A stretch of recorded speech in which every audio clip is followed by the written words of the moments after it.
C'est l'heure de votre rendez-vous pluriel sur Radio Rennes et Radio Évasion.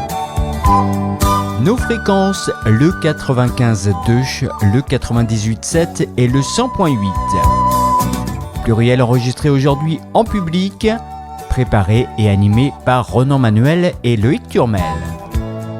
Bonjour, bienvenue, nous sommes dans Pluriel et nous sommes au café, hôtel, restaurant Le Victoria, avenue Janvier à Rennes, accueilli par Gérard Jubot et l'équipe de Place de la Gare également pour une nouvelle série, une nouvelle saison d'émissions, devrait-on dire d'ailleurs, puisque nous nous retrouverons ainsi chaque trimestre pour parler du livre dans le pays de Rennes. Radio Rennes, c'est la radio du livre. On va continuer à le montrer chaque semaine, tout à fait régulièrement. Alors des remerciements d'abord, parce que tout cela mérite toute une équipe. Bien sûr, notre maître, notre gourou, notre boss, notre Dieu à tous, Monsieur Gabriel Aubert, qui est pas loin, là, et sans qui rien ne serait arrivé depuis 40 ans, d'ailleurs, il faudrait le rappeler. Gérard Jubot, je l'ai cité déjà. Évidemment, Sébastien et Philippe, qui réalisent cette émission, Muriel, Christine et également Alizé qui sont derrière dans les coulisses, mon camarade Loïc qu'on va retrouver dans un instant parce que lui a préparé l'émission au moins.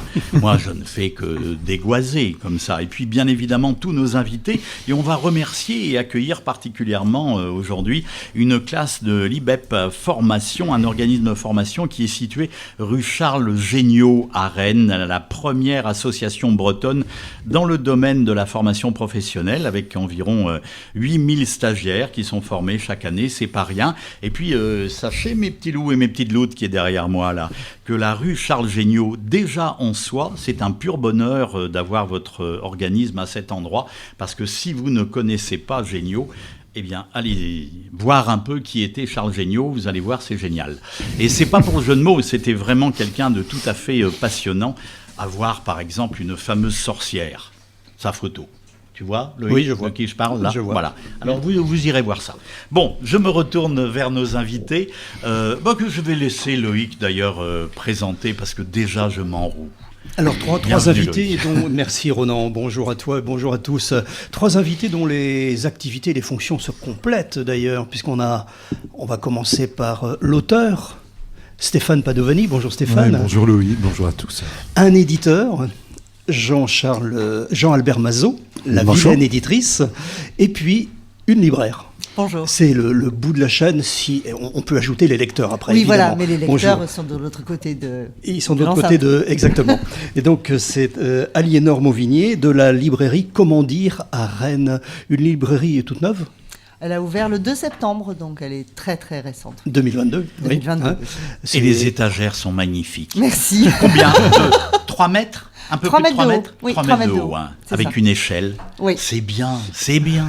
J'y étais ce matin, je ne suis même pas tombé de l'échelle quand j'ai voulu attraper un petit bout d'Apollinaire qui était tout en haut. C'était bien. Échelle et étagère fabriquées par des artisans rennais, c'est peut-être ce qui alors, explique en aussi la plus, c'est qualité. éthique. Voilà, circuit court. Donc, Exactement. La librairie s'appelle Comment dire. Elle est située donc rue Jules Simon, en plein centre-ville, derrière la vieille poste, hein, comme on dit souvent quand on est des Rennais. Alors, Comment dire? Pourquoi ça s'appelle Comment dire?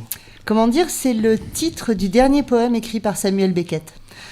J'ai un lien particulier avec les éditions de Minuit, en tant que libraire et à titre personnel aussi.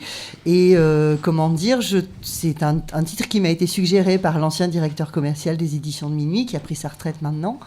Et j'ai trouvé que ça définissait bien le projet. L'idée, c'était de présenter justement comment les auteurs disaient les choses aujourd'hui, comment ils réfléchissaient, aujourd'hui et hier d'ailleurs aussi. Et donc, comment dire sans point d'interrogation, j'insiste, parce que je pense que les questions sont du côté des lecteurs quand ils rentrent, et le libraire essaie de proposer des réponses qui sont tentées, ébauchées par tous ces auteurs que nous représentons. Libraire, mais conseillère en lecture aussi, sûrement, non? Ah bah c'est surtout ça quand même. C'est surtout le ça, métier de libraire. oui, ce n'est pas vendre des livres et ouvrir le tiroir caisse uniquement. J'espère vendre les livres que je conseille. Après. C'est toujours mieux, mais c'est d'abord du conseil, effectivement. Oui. Alors en passant devant la vitrine ce matin, matin, j'ai essayé de trouver une couleur, une intention, un parti pris peut-être. Je n'en ai pas et j'en suis ravi. D'ailleurs, je n'en ai pas trouvé. J'ai trouvé juste quelqu'un qui était amoureux des livres, de Macorlan à Élisée Reclus, en passant par beaucoup d'autres. Qu'est-ce qui fait votre feeling quand vous fabriquez une vitrine, par exemple ? Alors, on essaye de mettre en valeur des éditions auxquelles on est plus attentif que d'autres, peut-être. Des ouvrages qui nous ont plu pour leur qualité littéraire ou graphique. On a commencé à mettre quand même des beaux livres. On n'a pas fait encore la vitrine de Noël. Je crois que je suis un peu en retard, mais on a commencé à mettre quelques beaux livres. Et puis, essayer de montrer... La vitrine n'est pas très grande, hein. Donc l'idée, c'est de montrer effectivement des choses qui ne sont pas forcément ce qui va être chroniqué dans la presse, mais qui nous paraissent importants, ou pour les sujets, ou par la façon dont c'est traité. Donc voilà, c'est ça qui guide le choix. Il y a des lecteurs, hein, de toute façon, qui ne sont pas forcément intéressés par ce qui sort juste en ce moment ou... Alors, ce sont quand même des nouveautés dans la vitrine. Des nouveautés dans la vitrine, bien sûr. Parce que, comme elle n'est pas très grande, c'est vrai que si on fait des vitrines thématiques avec du fond, c'est plus compliqué. Donc ça, on le fait à l'intérieur du magasin. Mais dans la vitrine, on se concentre sur des choses qui sont sorties dans le mois passé, on va dire. Alors, normal. Aujourd'hui, à Rennes, il y a beaucoup de libraires. Dans le pays de Rennes, il y en a pas mal aussi. On en parlera tout à l'heure en allant ou un autre jour en allant à Château-Giron. Mais qu'est-ce qui a fait que vous avez eu envie, en venant d'ailleurs, mais en étant dans le monde du livre depuis longtemps, de vous installer à Rennes et en se disant peut-être il y a beaucoup de monde sur le marché? Alors, je voulais quitter le sud-ouest quand mon expérience toulousaine s'est arrêtée et je voulais aller plutôt du côté du nord-ouest, du grand quart nord-ouest. Donc, j'ai cherché plusieurs villes possibles, La Rochelle, Nantes, Brest, je suis montée jusqu'à Lille, Caen. J'avais pas d'a priori. Il y a déjà beaucoup de librairies en ville, enfin dans ces villes-là en particulier. Et dans un entretien avec un libraire qui fait de la librairie comme moi je l'entends, il m'a soufflé que, selon lui, il manquait une librairie à Rennes. Alors j'étais un peu étonnée, mais je suis quand même venue voir. Et j'ai eu la sensation, effectivement, que le projet que je portais pouvait être un complément à ce qui existait. Il y a des librairies à Rennes qui font un excellent travail, et je n'invente pas la poudre, et je n'invente pas des livres qu'ils n'auraient pas, mais j'ai la prétention de croire qu'effectivement, je peux les présenter un peu différemment, et être une espèce de trait d'union entre les acteurs qui existent déjà. Eh bien, on vous souhaite en tout cas une excellente route et bien sûr vous restez avec nous tout au long de cette émission. Loïc va nous présenter les invités à venir, une maison d'édition et un auteur, mais c'était assez légitime de commencer par parler d'un café littéraire puisque nous sommes ici dans un bistrot et ça déjà c'est un bonheur assez exceptionnel, même avec de l'eau. On va écouter tout à l'heure donc un café littéraire, mais pour le moment eh bien, c'est un choix assez intéressant aussi que tu nous proposes là, Loïc. On parlera tout à l'heure avec Stéphane Padovani, donc, que j'ai eu déjà 3 reprises, je crois. Oui, je squatte un peu. À ce micro. Et lors de notre première entrevue, tu avais présenté un livre, Histoire d'ombre, paru aux éditions Manet-Willy. On remercie d'ailleurs Hubert Hervé de nous avoir mis sur notre route en contact. Qui est un voisin, oui, qui est venu d'ailleurs ici à ce micro. Et auteur, mais aussi auteur de chansons. Oui, de façon un petit peu périphérique, effectivement, puisque c'est pas mon activité numéro 1. Mais la chanson, déjà, je crois que c'est quelque chose qui m'anime depuis que je suis gamin. Et j'ai commencé comme ça, d'ailleurs, je pense à 10-12 ans à écrire des chansons. Et puis ça m'est jamais passé. Et j'ai eu la chance de rencontrer deux amis qui sont musiciens et conteurs dans le pays de Brocéliande, avec qui j'ai travaillé et qui avaient un projet. Alors, ils sont sur un répertoire plutôt de blues, de musique anglo-saxonne, et ils avaient vraiment envie de faire un album de chansons françaises. Et puis ils m'ont dit est-ce que tu peux nous proposer 1 ou 2 chansons? Alors j'en ai proposé 12 du coup. J'ai profité, je me suis engouffré, et en fait donc on en a gardé 10, et c'est un album qui s'appelle Les chansons à la colle. En clin d'œil à la première chanson qui dit j'aime les chansons à la colle, comme les tubes un peu à plat dont on roule le bas pour faire remonter la colle. Et on a travaillé ensemble comme ça. Et pour aujourd'hui, on a choisi Musée imaginaire. Oui, c'est ton choix. C'est un choix particulier. Et c'est interprété par Jean-Charles et Linda Dutarret.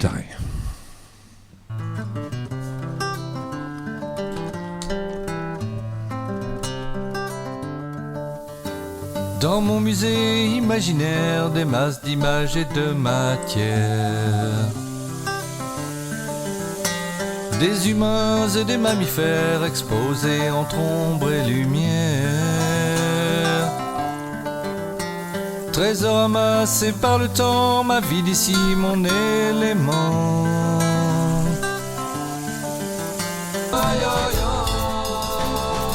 Les Linda Dutaré dans ce musée imaginaire écrit par Stéphane Padovani, c'est pluriel sur Radio Rennes, avec également sur la page YouTube de Radio Rennes la réalisation à venir de Gérald Nimal qui filme cette émission en ce moment, et puis notre invité Mathieu Ramage que l'on retrouvera tout à l'heure aussi en direct pour nous parler du plaisir des mots et de la musique. Loïc Turmel, continuons dans ces mots et dans ces éditions.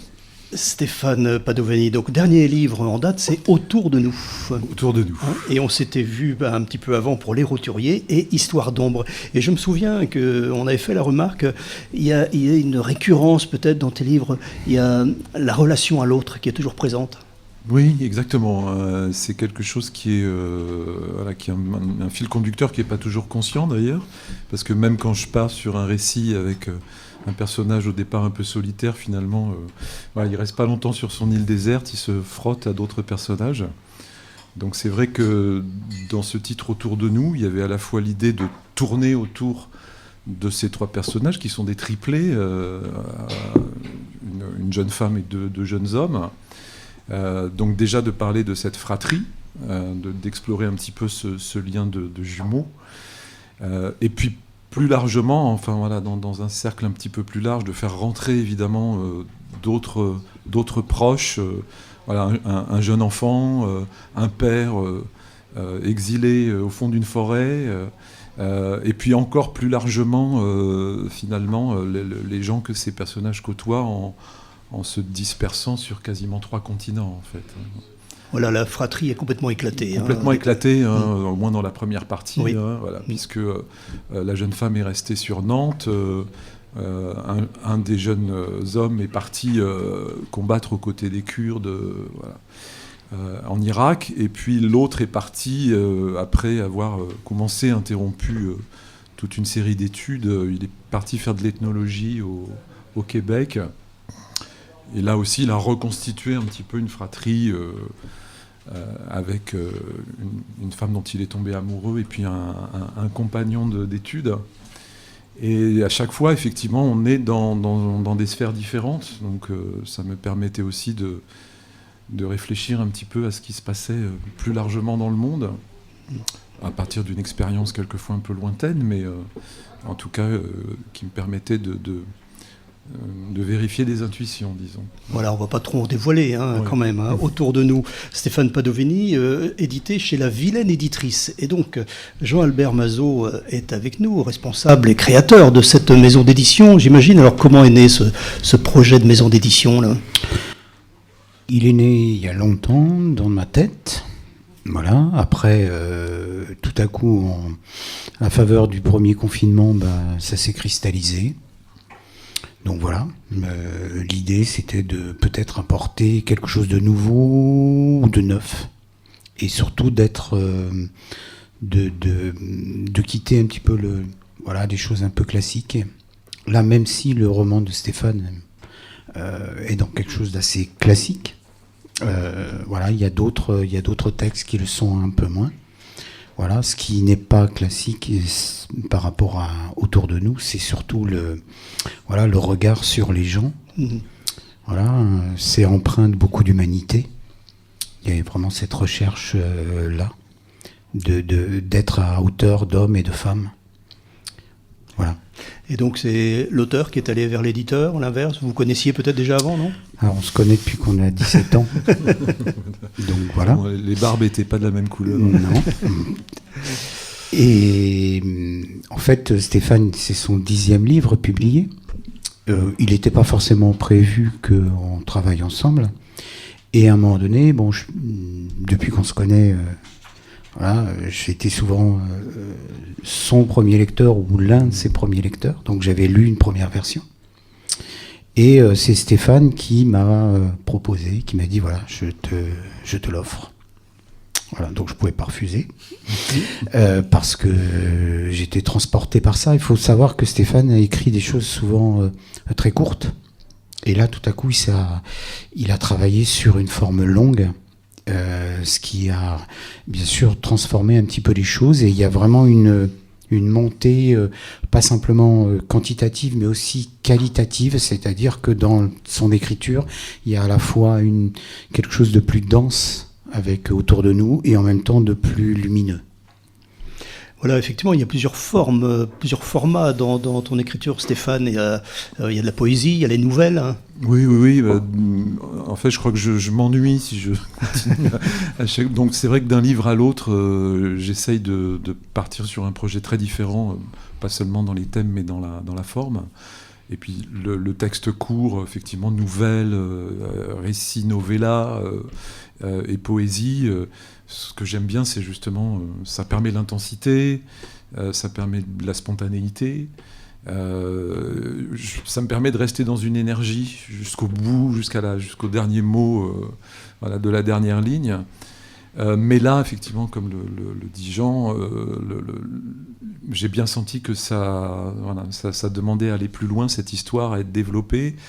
Je voulais pas me cacher justement par rapport aux idées qui me venaient et à ce que j'avais envie de faire vivre à mes personnages. Comment est-ce qu'on fait pour être éditeur indépendant aujourd'hui ? Non pas vraiment comment est-ce qu'on fait, mais comment est-ce qu'on vit ? D'abord, est-ce qu'on en vit ou est-ce que c'est un plaisir que l'on se donne à certains moments en plus comme ça ?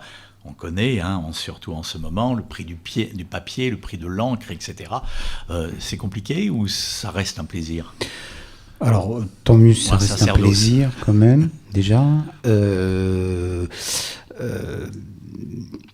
Peut-être que, est-ce qu'il s'agit, quand on dit, oui, est-ce que vous en vivez ? Ou en tout cas, ça me fait vivre, c'est déjà pas mal. Voilà, pour l'instant, je suis plus dans l'investissement, voilà, de constituer un catalogue. Voilà, ça, c'était un petit peu l'idée. Après, voilà, peut-être que le nom, La Vilaine éditrice, peut-être peut permettre de comprendre un peu le projet. La Vilaine, avant 1970, c'était un fleuve impétueux. Voilà, avant le barrage d'Arzal, en fait. Et comme j'habite au bord de la Vilaine, du coup, j'avais envie aussi de donner ce nom-là, parce que je m'inscris aussi dans le Pays de Redon, voilà, avec une forme, avec l'importance de la tradition orale. Et c'est aussi ce qu'on essaye de faire vivre, notamment avec Autour de nous. C'est-à-dire que Stéphane sait dire aussi son texte. Voilà, donc il y a des lectures publiques. Et voilà, il y a cette idée-là aussi d'apporter en dehors des librairies,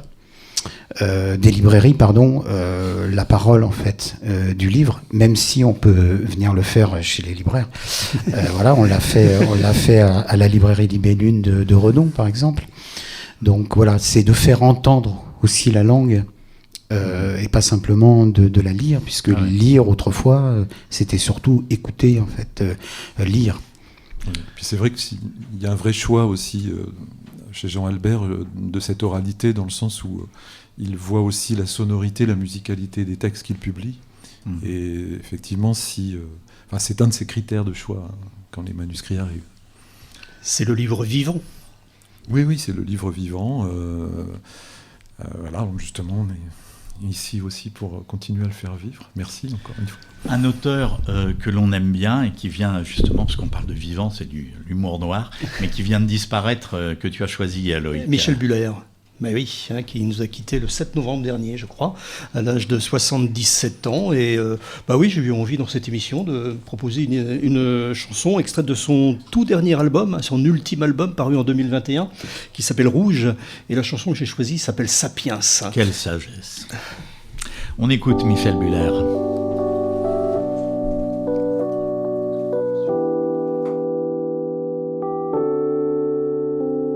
Pour un Villon, pour un Mozart, pour un Van Gogh au désespoir, combien de salauds dans l'histoire, de bourreaux d'ordures notoires, plus nombreux que les grains de riz, combien d'ambitieux de pourris, du plus lointain à aujourd'hui.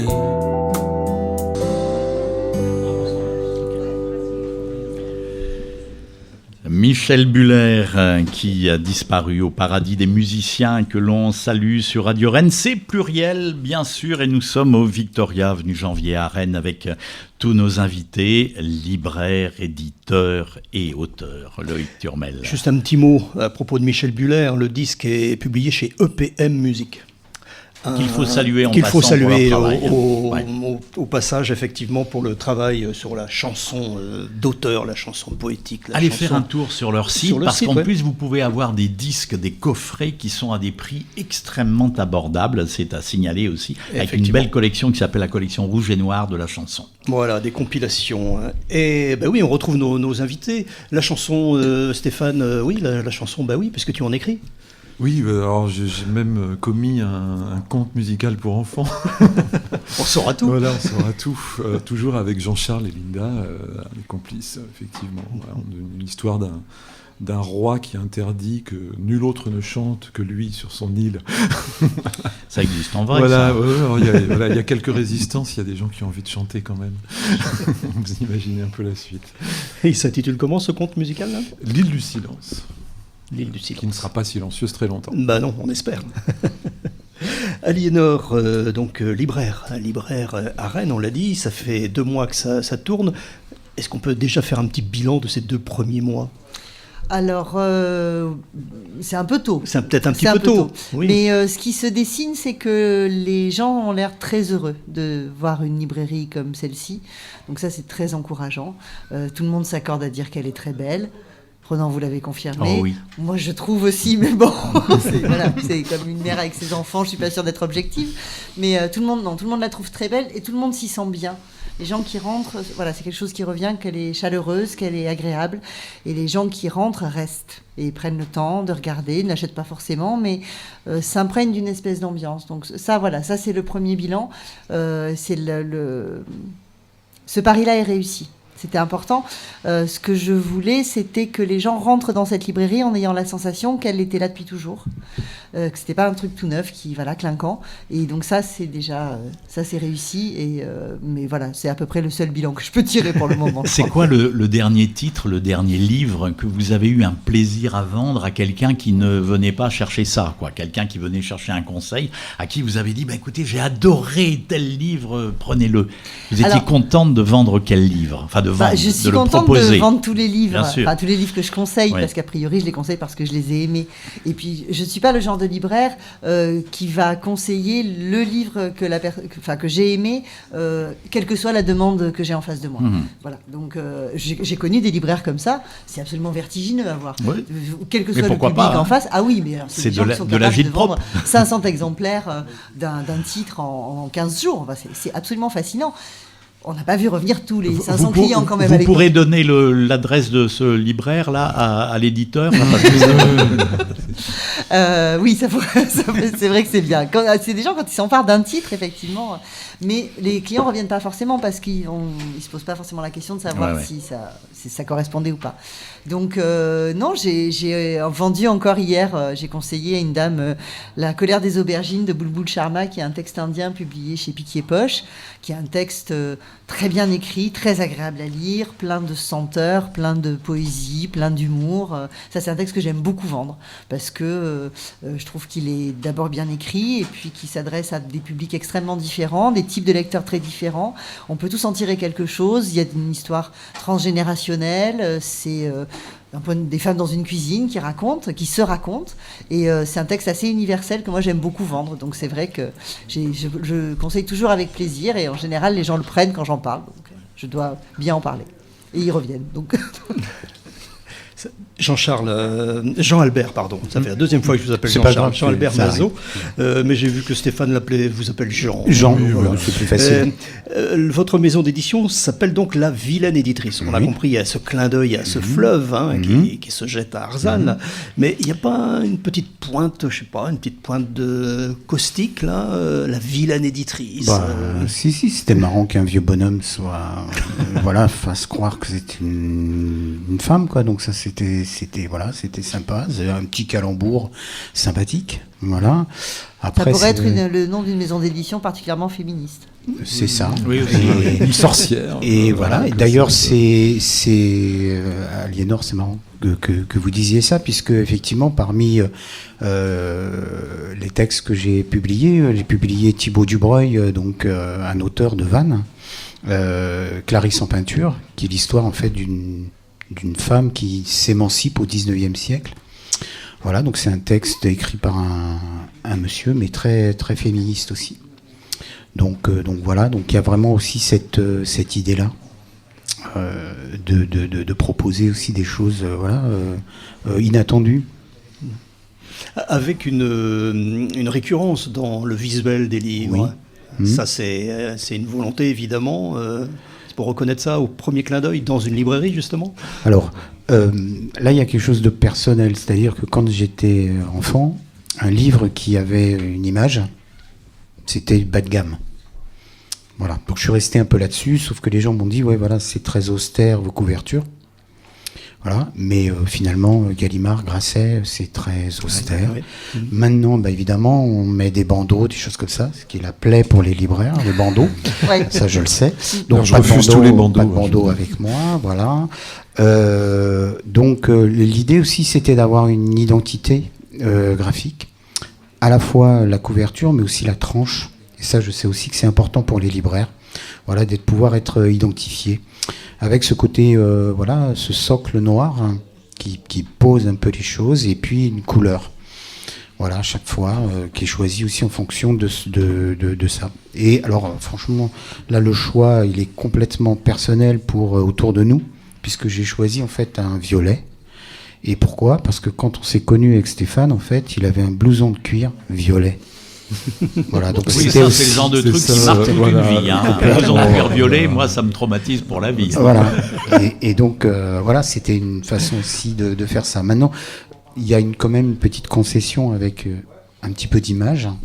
Et pour autour de nous, l'idée, c'était de mettre un totem, puisque, comme l'a dit Stéphane, l'un des personnages est au Québec et rencontre un peuple qui s'appelle le peuple Cri. Et l'idée en fait du totem, c'est aussi qu'il a les bras grands ouverts. Et autour de nous, c'est aussi ça, c'est-à-dire que c'est triplé.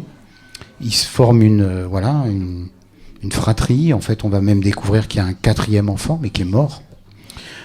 Et en même temps, ils sont toujours ouverts en fait aux autres et au monde. Et c'est la force. Voilà, il y a vraiment cette idée-là. Y compris avec le personnage qui lutte du côté des Kurdes. Et là, c'est pareil, il y a une volonté de parler aussi de la violence, sans montrer, en fait, sans être complaisant avec cette violence, la violence de la guerre, mais au contraire, justement, d'être dans l'humanité. Jean-Albert Mazot, Stéphane Padovani, Aliénor Mauvigné, vous restez avec nous, bien sûr, on continue à parler de livres. Nous sommes ici dans un café avec l'équipe de Place de la Gare, on va en parler aussi dans un instant avec notre invité à venir. Loïc, un mot sur Samuel Leroy, que l'on écoute tout de suite. Samuel Leroy, qui est un chanteur-compositeur, il fait souvent appel à des auteurs, et il a publié un album il n'y a pas très longtemps qui s'appelle « Un livre, une chanson », où il a demandé à des auteurs de lui écrire des textes en référence à un livre. Et là, on va écouter, j'ai oublié le titre. Voilà. Je te promets, maman. Je te promets, maman. Je voulais pas te le dire, Loïc, parce que c'est ambigu après. Je te promets, maman, c'est un texte de François Morel, en référence à un livre de Romain Gary qui s'appelle La promesse de l'aube. Oui, ce sont des noms un petit peu que l'on connaît quand même. On écoute.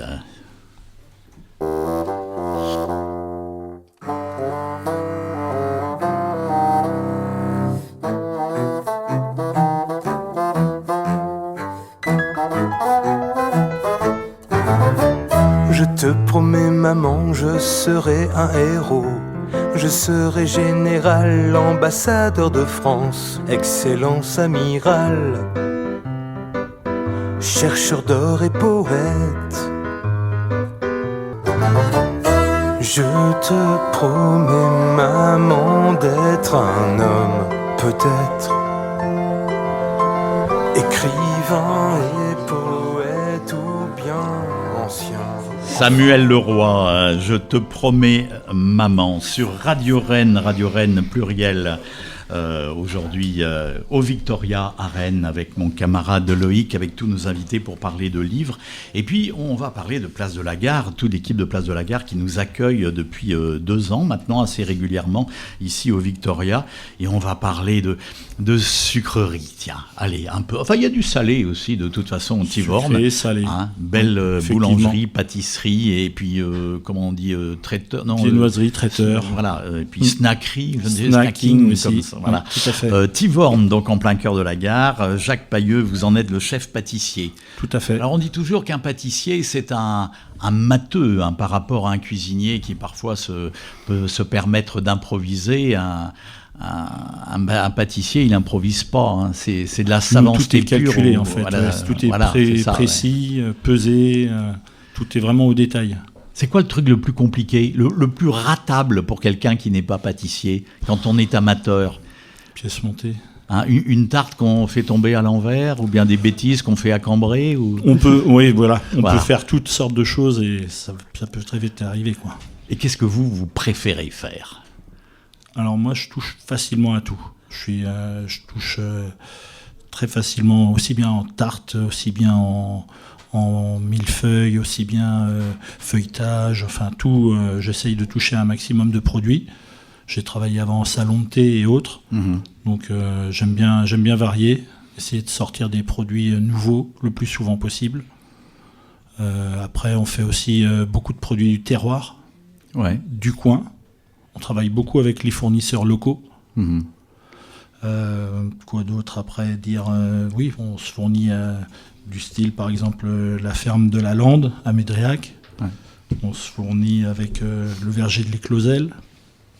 C'est bonne chose, tout ça. Oui, tout à fait. Ouais. Et pour ce qui est de la farine, c'est pareil, c'est à Bru.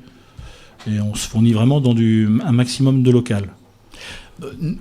On parlait tout à l'heure de précision, de calcul et tout. Pourtant, parfois, le hasard fait bien les choses, non? Je pense. Il y a pas mal de recettes où c'est dû à des erreurs. Oui.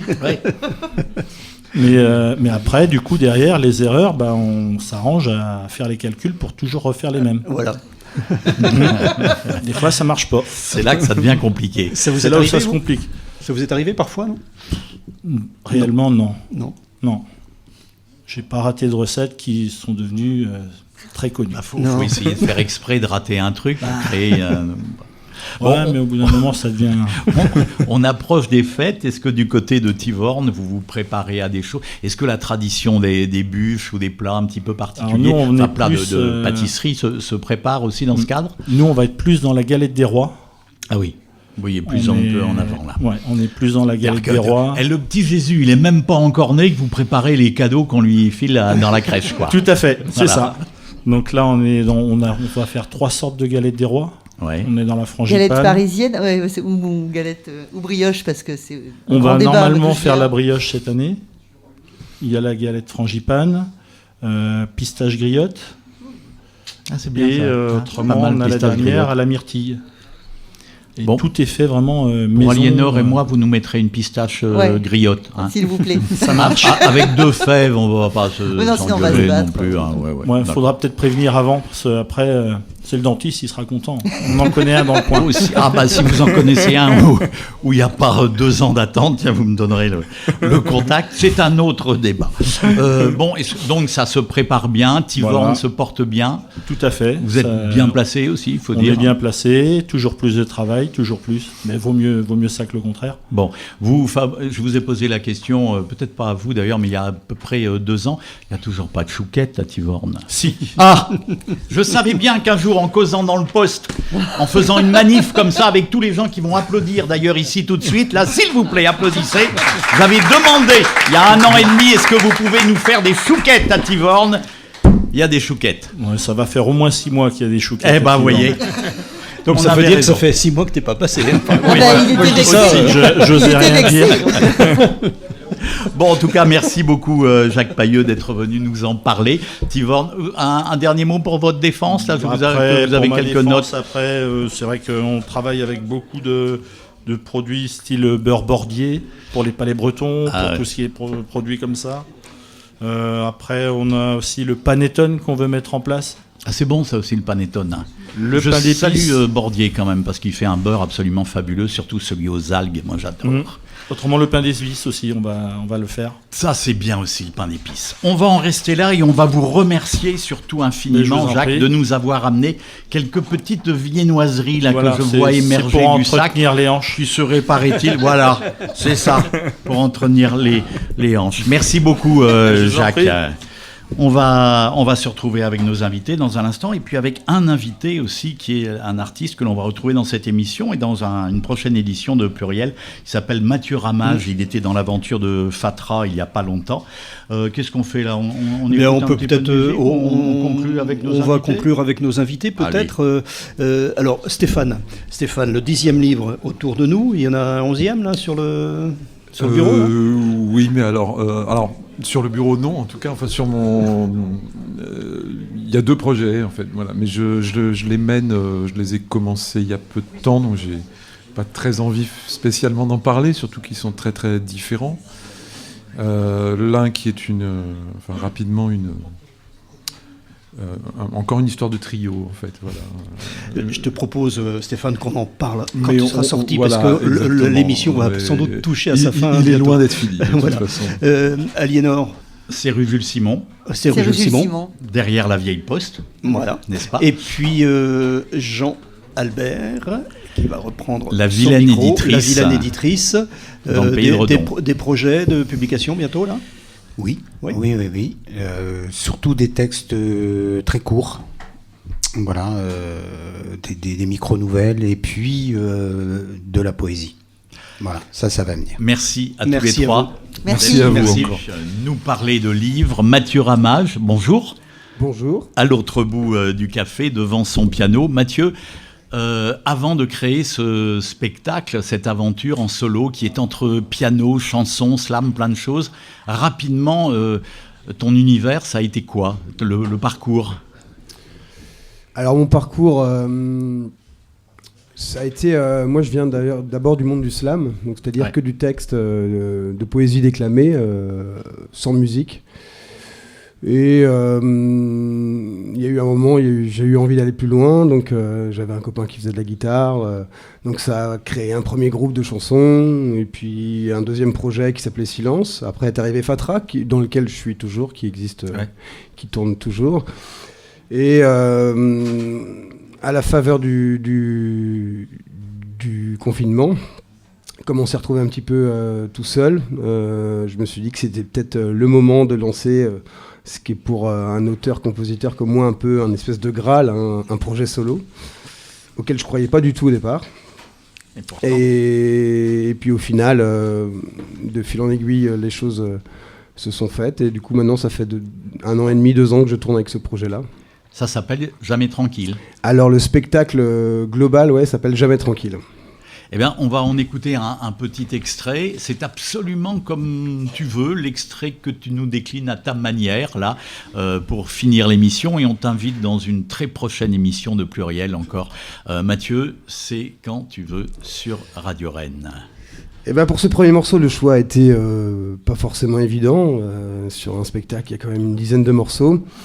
Et je me suis penché sur ce morceau-là, parce que c'est l'histoire d'un type un peu particulier.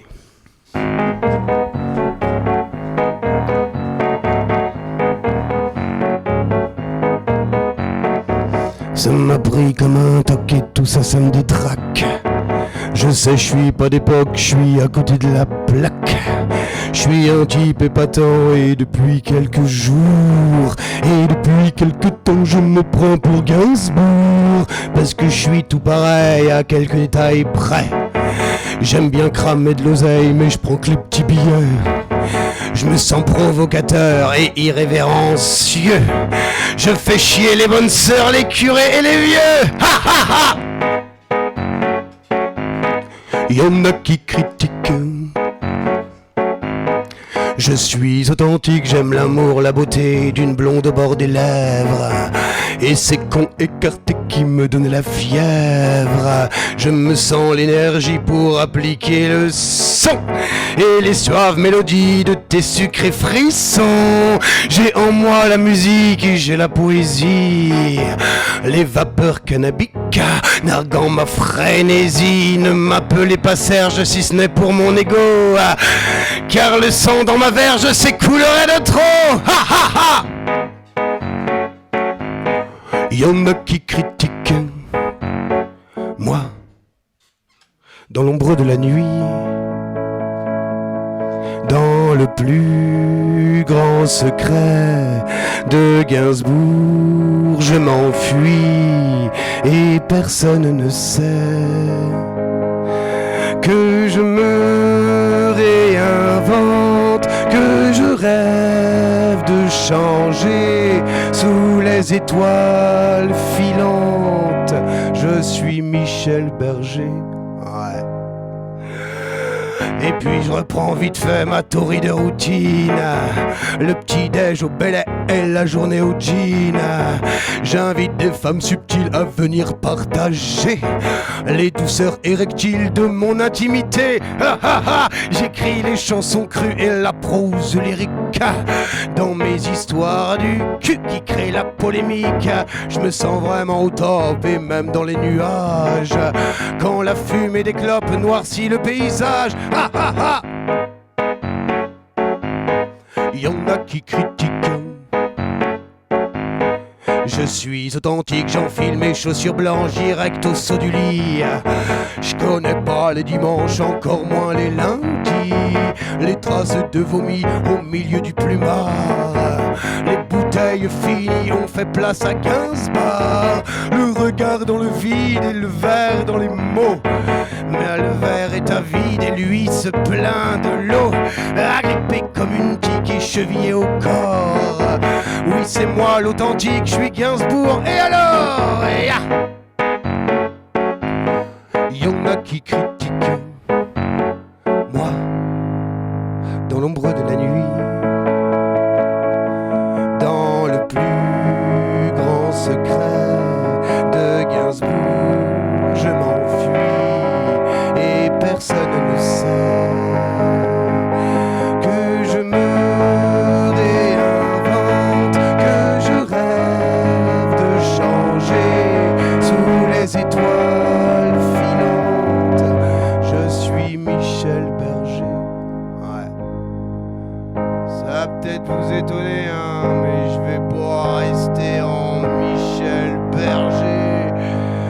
J'ai affronté tant d'ennemis, j'ai essuyé tant de critiques, on m'a considéré fini, mais moi je vis pour mon public, car non, Johnny n'est pas mort, même si j'ai des larmes au cœur, tant que je respire encore, je serai votre âme de rocker. Ça va peut-être vous étonner, hein, mais je vais pas rester en Johnny Michel Berger. Faut pas déconner. Merci Mathieu Ramage. Merci beaucoup Mathieu Ramage. Merci libraire, éditeur, auteur, autrice, éditeur, éditrice, libraire, librairie. Bienvenue à tous. Mathieu Ramage, on vous retrouve très bientôt. On te retrouve très bientôt dans Pluriel. Hein ? Ouais, allez dans l'une ou l'autre des prochaines émissions, bien sûr ici au Victoria. Loïc, on se retrouve très bientôt. On se retrouve très bientôt aussi. Hein, bon, écoute, on va faire comme ça. Et puis là, on envoie le générique et on vous dit, vous endormez pas là maintenant, ça continue. C'est sur Radio Rennes et sur Radio Évasion. À tout de suite, à très bientôt, à demain, à ce soir et c'est ma tournée.